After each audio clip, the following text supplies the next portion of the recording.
तो यहाँ आने से आपको सबसे पहले अध्यात्म ज्ञान से परिचित कराया जाता है।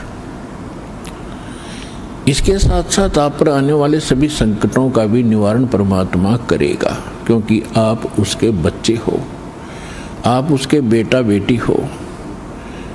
यदि पिताजी समर्थ है, सक्षम है, और बेटा या बेटी किसी कारण से भी गलती कर देते हैं, उनको कोई हानि हो रही है, तो अक्षति पूर्ति पिता तुरंत कर देता है। यदि वो पुत्र और पुत्री भविष्य में माता पिता के अनुकूल चलना का वायदा करें।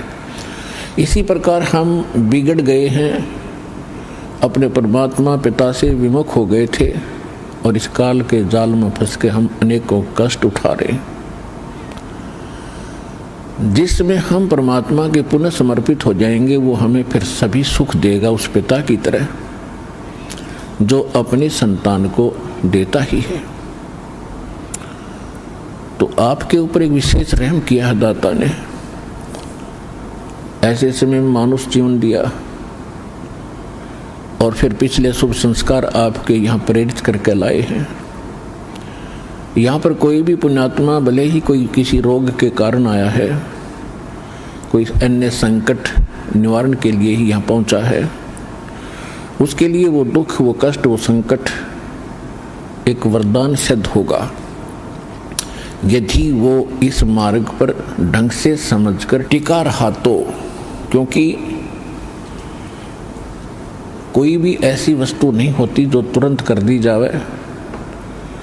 एक संकट आपका आशीर्वाद से निवारण कर भी दिया और आप संतुष्ट हो गए और चले गए, फिर आए नहीं, वो तो एक का दुख दूर हुआ। आपके जीवन में ना जाने कितने संकट और आने शेष हैं, और यहाँ आते रहोगे तो उन सभी का निवारण सहज में होता रहेगा। आपको पता भी नहीं चलेगा कि कोई आपत्ति हमारे पर आनी थी, उसको परमात्मा पहले ही दूर कर देगा। किनके संकट दूर करेगा? जो परमात्मा पर समर्पित हो जाएंगे। समर्पित हमने कैसे होना है? जैसे पति भरता स्त्री अपने पति के अतिरिक्त किसी अन्य पुरुष में कभी भी पति वाला भाव नहीं करती, तो उसका पति उससे विशेष प्रेम करता है, विशेष उसका ध्यान रखता है। तो हम अपने पति से, अपने मालिक से, अपने स्वामी पूर्ण परमात्मा कबीर देव से हम दूर हो चुके हैं। हमने यहाँ आकर के 36 खसम कर लिए। कैसे कर लिए? कभी हम शिव की पूजा करते हैं, उसको मालिक मान बैठते हैं, कभी हम गणेश को मालिक मान बैठते हैं, कभी हम विष्णु जी को, कभी हम अन्य देवी देवताओं या गांव के किसी भैरव भूत बेतालों को। और ये ऐसे सक्षम नहीं हैं जो हमें कुछ सुख दे सके। ये ना हमें दुख दे सकते, ना ये हमें सुख दे सकते, क्योंकि ये केवल हमें किया कर्म ही देते हैं। और पूर्ण परमात्मा सत्य पुरुष कबीर देव, कबीर साहिब, ये हमारे सभी संकटों का निवारण करते हैं। ये सक्षम हैं। हमारे जीवन में आने वाले यानी प्रारब्ध में, किस्मत में किसी भी प्रकार का कोई संकट है, उसका ये निवारण सहज में कर देते हैं। ये कब करते हैं? जब हमारी आस्था 100% कबीर परमेश्वर में हो जाएगी और अन्य किसी भी देव से हम कोई भी वस्तु की डिमांड स्वप्न में भी नहीं करेंगे। किसी भी प्रकार का कोई संकट है तो अपने परमात्मा कबीर जी से ही हम अर्जी लगाएंगे हृदय से। कुछ समय के बाद आपका स्वभाव बन जाएगा इस ज्ञान और समाधान और इस भक्ति के कारण कि आप पर कुछ भी आपत्ति आवेगी, आप केवल हे बंदी छोड़, हे परमपिता परमात्मा कबीर साहिब, आपके मुख से यही निकलेगा। तो उस समय परमात्मा आपके साथ हो लिया। फिर उस आत्मा के जीवन सफर में कोई भी संकट, सफर के अंदर कांटे होते हैं रास्ते में, तो हमारे जीवन सफर में कोई भी कर्म, पाप कर्म रूपी कांटा होगा तो वो परमात्मा ऐसे बुहार देगा जैसे पति भरता जमी पर जो जो धर है पाँव, समर्थ झाड़ू देते है ना काटा लग जावे। उस समर्थ को भूल कर हम परमात्मा से दूर होकर संसारिक लोगों से, संसारिक इन अधिकारियों से और इस तीन लोक के भगवान देवों से हम इनसे अपना संकट निवारण की इच्छा करते रहे। ये हमारी अध्यात्म ज्ञान की जो है कमी थी, त्रुटि थी। और जब हम परमात्मा से ही सब कुछ डिमांड करेंगे, इनके ऊपर समर्पित हो जाएंगे, तो परमात्मा कहते हैं जिस समय आप गर्भ के अंदर थे उस समय आपके साथ कौन था?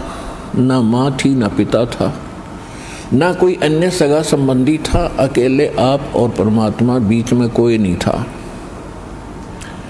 उस समय आप सीधी पुकार कर रहे थे, हे परमात्मा मुझे इस नरक से निकाल दे। माँ के गर्भ में बहुत पीड़ा होती है। उस पीड़ा को हम बाहर आने से भूल जाते हैं, क्योंकि त्रिगुण में माया, इन तीनों गुणों के प्रभाव से हम बहुत ज़्यादा प्रभावित होकर के अचेत हो जाते हैं। वो पिछली सब शुद्ध बुद्ध समाप्त हो जाती है। और परमात्मा आप कितना साक्षी है कि अंदर माँ के पेट में आपको उसने पाला। माँ के गर्भ से बाहर आने से पहले आपकी कैसी व्यवस्था कर दी, वो कितना चिंता करता है आपकी। दांत नहीं थे तो माँ के स्तन में दूध भेज दिया, और उससे पहले एक टोपा दूध नहीं था माँ के स्तन में।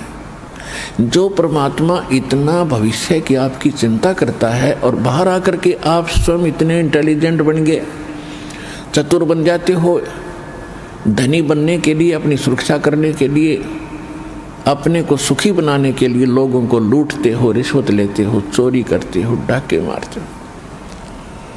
आप भगवान के विधान को भूल गए, आपको याद नहीं। जो परमात्मा आपकी इतनी केयर टेक करता है, इतनी देखभाल पहले से चिंतित है, तो अब कौन सा वो दूर है आपसे।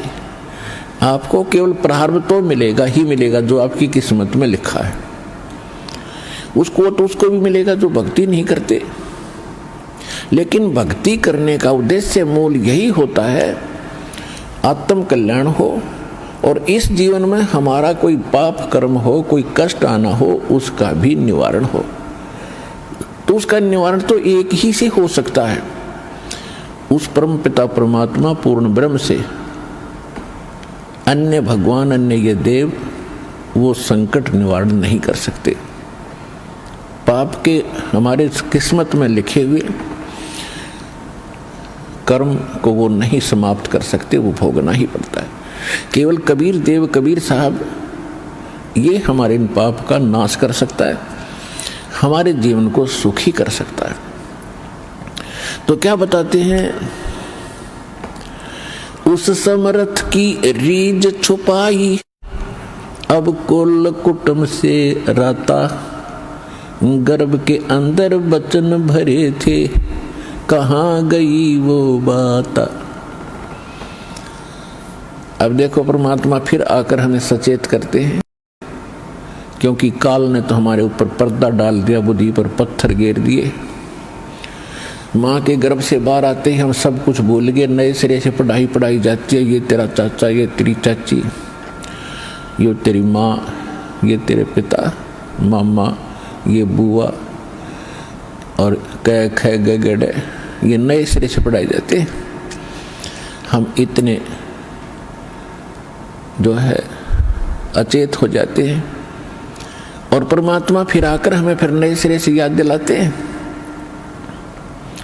कि उस समर्थ की रीझ छुपाई, उस समर्थ ने आपके ऊपर प्रसन्न होकर के आपकी प्रार्थना सुनी। रीझ माने खुश होकर के आप पर जो रहम किया, वो रीझ आपके ऊपर प्रसन्न हुए। उस समर्थ की रीझ छुपाई, वो भूल गया तो उस मालिक के उस रहम को। अब कुल कुटुंब ते राता, अब भूल गया ये तेरा बेटा या कोठी या कार ये मेरा, ऐसे वैसे सारा दिन इसी भूल भुलैया में जीवन नाश कर रहा है। और गर्भ के अंदर वचन भरे थे, कहाँ गई वो बात। अब परमात्मा याद दिलाते हैं, अब कहाँ गई वो तेरी बात। जब नुका था माँ के पेट में कि हे परमात्मा एक बार मुझे बाहर निकाल दे, कभी भी गलती नहीं करूँगा, आपकी याद गणी रखूँगा और आप पर पूरा विश्वास करूँगा। निर्वाह के लिए कार्य करते समय भी आपकी याद कभी नहीं भूलूंगा। और अब हम क्या करते हैं, केवल सांसारिक इन कार्यों में सारा जीवन लगाते हैं। भगवान की याद तो कभी कोई चर्चा करता तभी आती है, ना तो स्वप्न में भी ना आती है हमारे को। तो उसके लिए क्या बताते हैं कि वो परमात्मा जब आपको माँ के गर्भ में भी सुरक्षित रखता है, आपके बाहर आने से पहले आपके आहार के लिए माँ के स्तन में दूध भेजता है, तो आगे आने वाले जीवन में जो तूने जैसा किया है उसमें क्या वो कमी करेगा। तो इस आधार से भी हमने उन बुराइयों से हट जाना चाहिए जो हम स्वयं धनी बनना चाहते हैं। चोर मिलावट करके, झूठ बोल के, चोरी करके हम इस तरह जो धनी बनना चाहते हैं, रिश्वत लेके, तो ये हमारी भूल है। ये पैसा ऐसे एकत्रित किया हुआ आपके पास नहीं रहे। परमात्मा आप पर रहम करेगा और उसकी भक्ति सत्य करोगे तो जो प्रारब्ध है वो तो आपका मिलेगा मिलेगा, लेकिन उस प्रारब्ध के अंदर जो कांटे हैं कर्म के वो नहीं दुख देंगे। और फिर प्रारब्ध से अधिक भी देगा, क्योंकि परमात्मा के पास वो समर्थ है, वो उनके पास एक वीटो पावर है, वो केवल कबीर साहब के पास है। जैसी आपकी श्रद्धा और लगन देखेगा, विश्वास और दृढ़ता देखेंगे, तो आपको किस्मत से अधिक भी देंगे, अच्छा भी देंगे, और आपके पाप रूपी कर्मों के कांटों को भी वो पहले ही निकाल देंगे। आप तक तो आने भी नहीं देंगे। वो जब आप पर समर्पित हो जाओगे उनके ऊपर कैसे समर्पित होंगे, और फिर वो कैसे करेगा। जो पति भरता पति से राती, आन पुरुष नहीं भावे, बस पी हर में सुरत प्रीतम में, ऐसे ध्यान लगावे। कि जैसे पतिव्रता अपने पति से ही लीन रहती है, आन पुरुष अन्य पुरुष नहीं भावे, उसके मन में स्वप्न में भी नहीं आता अन्य पुरुष के प्रति कोई भी कुविचार। और यदि वो लड़की अपने माँ के चली जाती है तो भी अपने पति की सुध, वो मुख से नहीं बोलती लेकिन अंदर से वो नहीं भूल पाती। ऐसे ही आप उस परम पिता पर आश्रित हो जाओगे।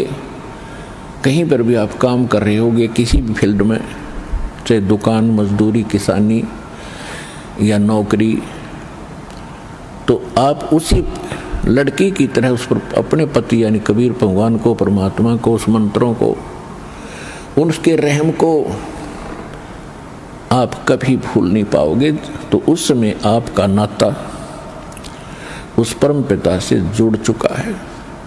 यदि आप पल पल पर भूल जाते हो, याद नहीं रहती है भगवान की मेहर, तो अभी आपकी समर्पण भाव में कोई कमी है, जिस कारण से भगवान ने आपको दृढ़ता से नहीं पकड़ा है। तो जब आपको परमात्मा दृढ़ता से कैच कर लेगा, आपकी सच्चा समर्पित भाव देख लेंगे, वो तो अंतर्यामी है। तो उस समय कहा है कि जैसे पतिव्रता जमीन पर और जो जो धर है पाँव जितने कदम रखती है, समर्थ झाड़ू देत है ना कांटा लग जाए। इतना दयालु है ये कबीर भगवान। आपके जीवन रूपी सफर में आपके कदम रखने से पहले आपके वो पाप रूपी कांटों को बुहार देगा, झाड़ू दे देगा आपके रास्ते में, कि कहीं मेरी प्यारी आत्मा को कांटा ना लग जाए। अब दास देख रहा है जिसने आज 20-20 वर्ष हो गए नाम लिए, ने 10-10 वर्ष हो गए, 15-15 वर्ष हो गए, 5-5 वर्ष हो गए, 6-6 वर्ष हो गए। अब वो कितना सुखी जीवन जी रहे हैं और उनके घरों के पास में दूसरे रिश्तेदारों में, अपने घरों में दूसरे चाचे ताऊओं में के कर टूट रहे हैं और कितने कितने दुखों का वो सामना कर रहे हैं। तो वो इन पर भी आने थे, आज उनको पता भी नहीं कि हमारे ऊपर कोई कष्ट आना था, क्यों आया ही नहीं। तो पुण्यात्माओं, आज उन भक्तों से पूछकर देखना आप, क्योंकि आपको यहाँ इकट्ठा इसलिए किया जाता है, आपसे पहले लगे हुए बच्चे भाई बहन आपके भी यहाँ आते हैं और वो आपको अपना अनुभव सुनाते हैं कि हम ऐसे दुखी थे और जिस दिन से दीक्षा ली है, मालिक की शरण ग्रहण की है, हम पर कोई संकट नहीं आया। आपको दृढ़ता मिलती है, आपको विश्वास होता है और वो सत्य होती है। जब एक आम आदमी जिसको आप जानते नहीं, वो आपको जानता नहीं, बता रहा तो सच्चाई होती है। तो इसलिए फिर आप और डगमग होने से बच जाते हो। इसलिए आप जी को यहाँ बुलाया जाता है। और जो प्रसंग चल रहा है कि परमात्मा ने जो आपको, जब आप भगवान से जुड़ जाते हो तो आपको परमात्मा अपने कोटे से लाभ देना शुरू करेगा और फिर आपको ऐसी विधि साधनाएं, शास्त्र अनुकूल भक्ति विधि बताई जाती है जो आपने फिर अपने पैर जैसे सरकार क्या करती है कि किसी व्यक्ति को रोजगार प्राप्त नहीं है, उसको लोन देती है और उसमें कुछ सब्सिडी भी देती है कि भी 80% सब्सिडी है। 1 लाख रुपया दे दिया, अपना गुजारा कर और धंधा शुरू कर दे और फिर आप केवल 20,000 ही वापस लौटा देना, 80 माफ कर दिए, तो कितना सहयोग मिल गया उसको। लेकिन उसने अपना तन मन धन से फिर भविष्य में अपने पैरों पर खड़ा होना पड़ेगा, बार बार सब्सिडी मिलेगी नहीं।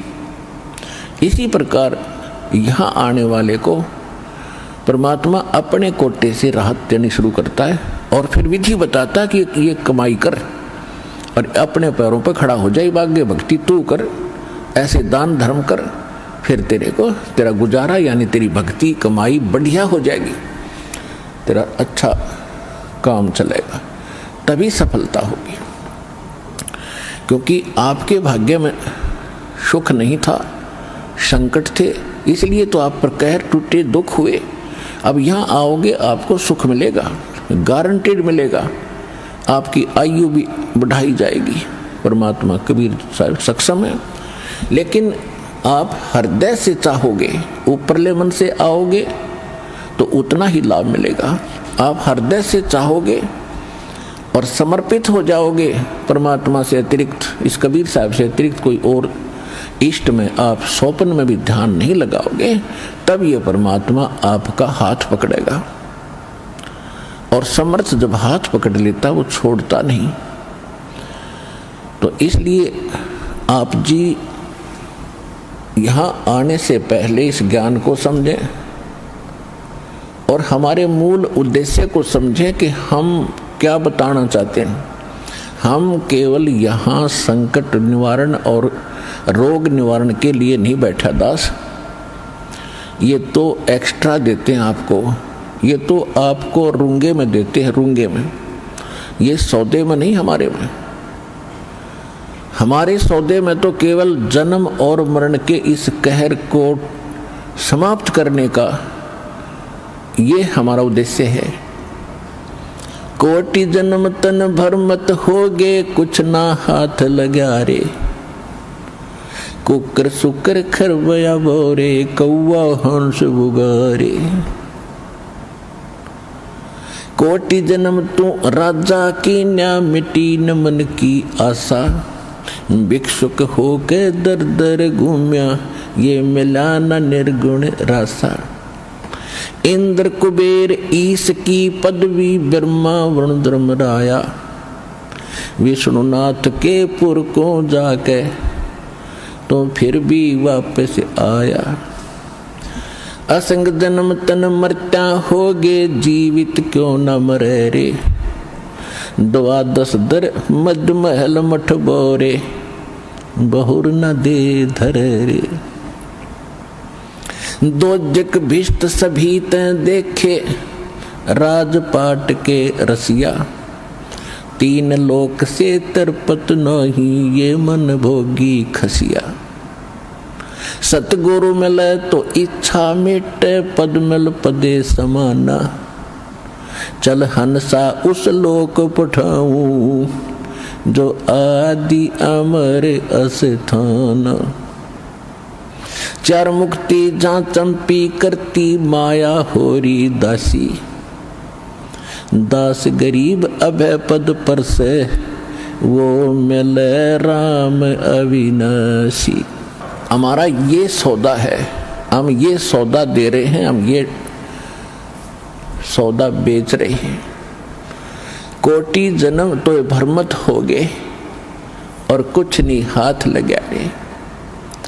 एक करोड़पति व्यक्ति अपने हेलीकॉप्टर से आ रहा था, दुर्घटनाग्रस्त हो गया। उससे हेलीकॉप्टर से 1 मिनट में मृत्यु होगी, क्योंकि शास्त्र अनुकूल विधि साधना उनके पास थी नहीं। पिछला पुण्य समाप्त हुआ, संस्कार जीवन था वो समाप्त हुआ। वो जोड़ा जाड़ा धन यहाँ छोड़ के चला गया भाई, पल्ला जाड़ के। और अब क्या बनेगा? फिर पीछे तू पशुआ की जय, गद्दा बैल बनाई। ये 56 भोग कहाँ मन भोरे, की तकुरडी चरने जाई। ओए हाय पुण्यात्माओं, कलेजा फट जा मानस का जब थोड़ी सी होश हो तो। और शोधी आवेगी, ज्ञान आएगा, अकल आवेगी इस ज्ञान के सुनते। और ये ज्ञान सतगुरु दे सकता, पृथ्वी पर कोई दे नहीं सकता। और सतगुरु वर्तमान में इस दास के अतिरिक्त 21 ब्रह्मांड में नहीं है।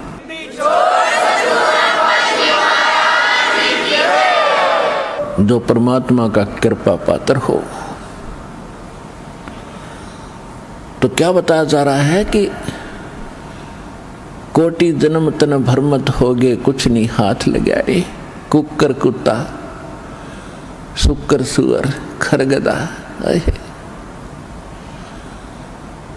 और कौवा हंस बुगारे। ना जाने कितने पशु पक्षियों के शरीर आपने धारण किए, कितने कष्ट उठाए। राजा भी बना, देवता भी बना। आप जी को दास ने बहुत बार दिखाया है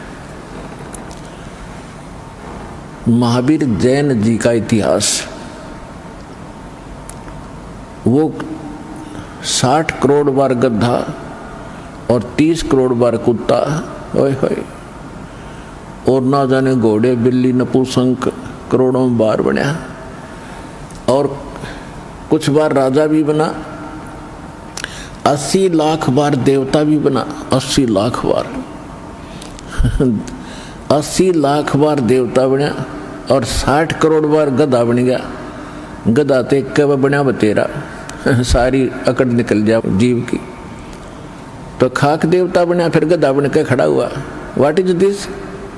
ये काल की भूल भुलैया, मूर्ख बना रखे अपने को। यहाँ मेहनत करो, मजदूरी करो, साधना करो, और ऊपर काल के होटल में उसका नाश करके, काल ने होटल खोल रखे ऊपर स्वर्ग इन सभी देवताओं ने। और आप किसे ही टैक्स लेकर, आपसे एक्स्ट्रा चार्ज कर करके ये मनमान्य रेट लगाते हैं। वहाँ पर आपकी पूंजी से ही अपना गुजारा कर रहे हैं। ये सारा कंजूस देश है, कंजूस लोग है, यहाँ कोई भी सक्षम नहीं है। एक ही स्थान है जिसमें किसी चीज़ का अभाव नहीं है, वहाँ कोई टैक्स नहीं है, वहाँ कोई कष्ट नहीं है। ये 5 तत्वों से बना हुआ शरीर नहीं है, वो बिना नाड़ी का शरीर एक तत्व से बना हुआ है। उसमें वर्ग अवस्था नहीं है, उसमें मृत्यु नहीं है, वहाँ सारे भरे भंडार हैं। अब जैसे आप यहाँ आते हो सतलोक आश्रम बरवाला जिला हिसार हरियाणा में, आप यहाँ सारा दिन देखते हो कैसे आपका टाइम जाता है। सत्संग होता है 2 समय, बाकी सत्संग होता है 4 घंटे 5 घंटे में, और बाकी 19 घंटे आप 6 घंटे सो भी लेते हो। बाकी समय कितना जाता है आपको पता भी नहीं चलता, कब रात हुई कब सुबह हुआ। कभी चर्चा करते हो अपने भाई बहनों से, कभी भगवान की चर्चा करते हो, कभी सिमरन करते हो, समय गया। और यहाँ बना बना सारा सामान आपको तैयार मिलता है, ना कोई टेंशन किसी प्रकार की। तो यहाँ तो शरीर 5 तत्वों का आपका इस करके पूर्ण शांति नहीं मिल पाती, क्योंकि एक तो आहार बिगड़ गया हमारा। आहार कैसे बिगड़ गया कि जितना भी आज अन्न बनता है इसके अंदर किस प्रकार के खाद डाले जाते हैं, और फिर उनको खाकर हम शरीर में हमारे एक विशेष बेचैनी सी सबका बनी रहती है।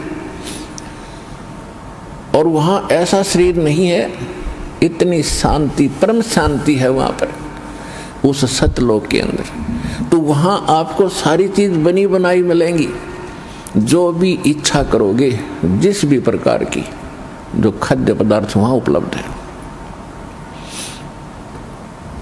आपको 1 सेकंड में वही उपलब्ध हो जाएंगे। फिर अपना वहाँ विकार है ही नहीं, राग नहीं, द्वेष नहीं, शरीर ऐसा नहीं जिसमें ये अपने आप ही कोई न कोई दुख बना रहता है, कोई टेंशन बन जाती है, कोई बीपी हाई कभी लो हो जाता है। वहाँ ऐसा नहीं है। तो हम जो सौदा यहाँ पर करते हैं वो ये है, जग सारा रोगिया रे, जिन सतगुरु वैद न जान्या, जग सारा रोगिया रे। कौन सा रोग? भाई जन्म मरण का रोग लगा है, या तृष्णा बडरी खासी। जन्म मरण का रोग लगा है, तृष्णा बडरी खासी। आवागमन की डोर गले में, या पड़ी काल की फांसी। जग सारा रोगिया रे, जिन सतगुरु वैद न जान्या, जग सारा रोगिया रे। भाई सच्चा सतगुरु कोई न पूजे, इन झूठों जगपतियासी। सच्चा सतगुरु कोई न पूजे, इन झूठों जगपतियासी। अंधे की बाँ गई अंधे ने, ये मार्ग कौन बतासी। जग सारा रोगिया रे, जिन सतगुरु वैद न जान्या, जग सारा रोगिया रे। भाई देखा देखी गुरु शिष्य बन गे, किया न तत्व विचारा। देखा देखी गुरु शिष्य बन गे, किया न तत्व विचारा। गुरु शिष्य दोनों के सिर पे, यू काल ठोके पंजारा। जग सारा रोगिया रे, जिन सतगुरु वैद न जान्या, जग सारा रोगिया रे। जग सारा रोगिया रे, जिन सतगुरु वैद न जान्या, जग सारा रोगिया रे। भाई सार शब्द सर जीवन बूटी, गैस गैस अंग लगावे। सार शब्द सर जीवन बूटी, गैस गैस अंग लगावे। कहें कबीर तुम सत कर मानो, ये जन्म मरण मिट जावे। जग सारा रोगिया रे, जिन सतगुरु वैद न जान्या, जग सारा रोगिया रे। जग सारा रोगिया रे, जिन सतगुरु वैद न जान्या, जग सारा रोगिया रे।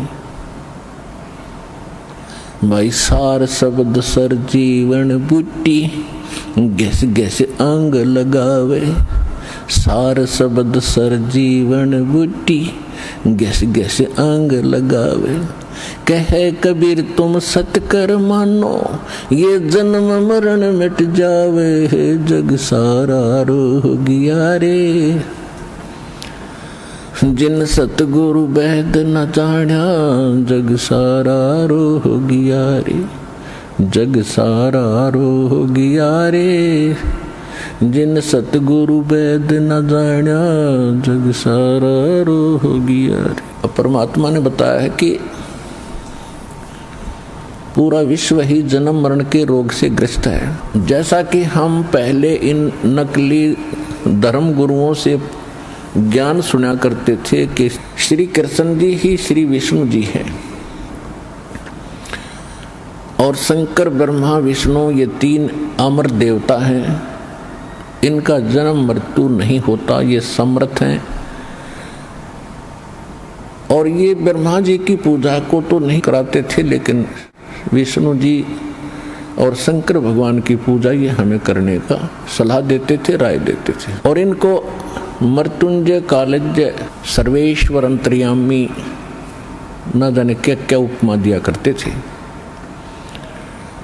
अब जब परमात्मा ने दया की हम पर, हमारे को सद्बुद्धि दी, हमें ये ज्ञान हुआ और विद्या दी, भगवान ने अक्षर ज्ञान कराया।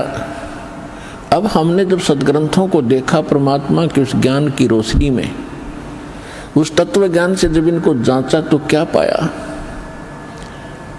ये कहते थे श्री कृष्ण जी ने श्रीमद् भगवद गीता का ज्ञान अर्जुन को सुनाया, तो इससे भी भिन्न पाई वास्तविकता ये थी कि श्री कृष्ण के शरीर में युग काल बोल रहा था। ये काल कौन था? ये 21 ब्रह्मांड का स्वामी है, ब्रह्मा विष्णु महेश का पिता है, दुर्गा देवी जी का पति है, और ये तीनों इनके पुत्र हैं, दुर्गा और इस काल भगवान के। फिर यदि हम ये माने कि श्री कृष्ण जी गीता का ज्ञान बोल रहे थे और श्री कृष्ण जी इज विष्णु, श्री कृष्ण जी विष्णु है ये इनके शब्दों में, तो वो श्रीमद् भगवद गीता अध्याय नंबर 2 के श्लोक 12 में, गीता अध्याय नंबर 4 के श्लोक 5 और 9 में, गीता अध्याय नंबर 10 के श्लोक नंबर 2 में खुद कहता है अर्जुन तेरे मेरे बहुत जन्म हो लिए, आगे भी होते रहेंगे, तो नहीं जानता मैं जानता हूं। तो इनका भी जन्म मरण का रोग नहीं कटा, ये भी जन्म मरण के रोग से ग्रस्त है। तो इनसे आगे फिर बचा ही नहीं जो अविनाशी हो। तो इसलिए परमात्मा का ये एक शब्द, एक लाइन पहली बार कोई सुनेगा तो उसको खटकेगा कि सारा जग जन्म मरण के रोग से ग्रस्त है। आज आपको पता चला कि सचमुच सभी जन्म मरण के रोग से ग्रस्त हैं, इनकी जन्म मृत्यु सदा होती आई है। और परमात्मा गारंटी देते हैं कि हमारे पास एक सार शब्द है, सार नाम है, उसके जाप करने से आपका एक गारंटीड है जन्म मरण मिट जाएगा, यो रोग कटेगा।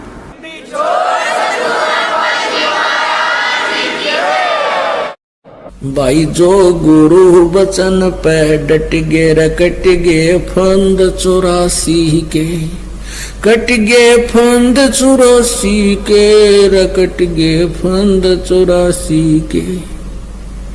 भाई जो गुरु वचन पे डट गे रकट गे फंद 84 के।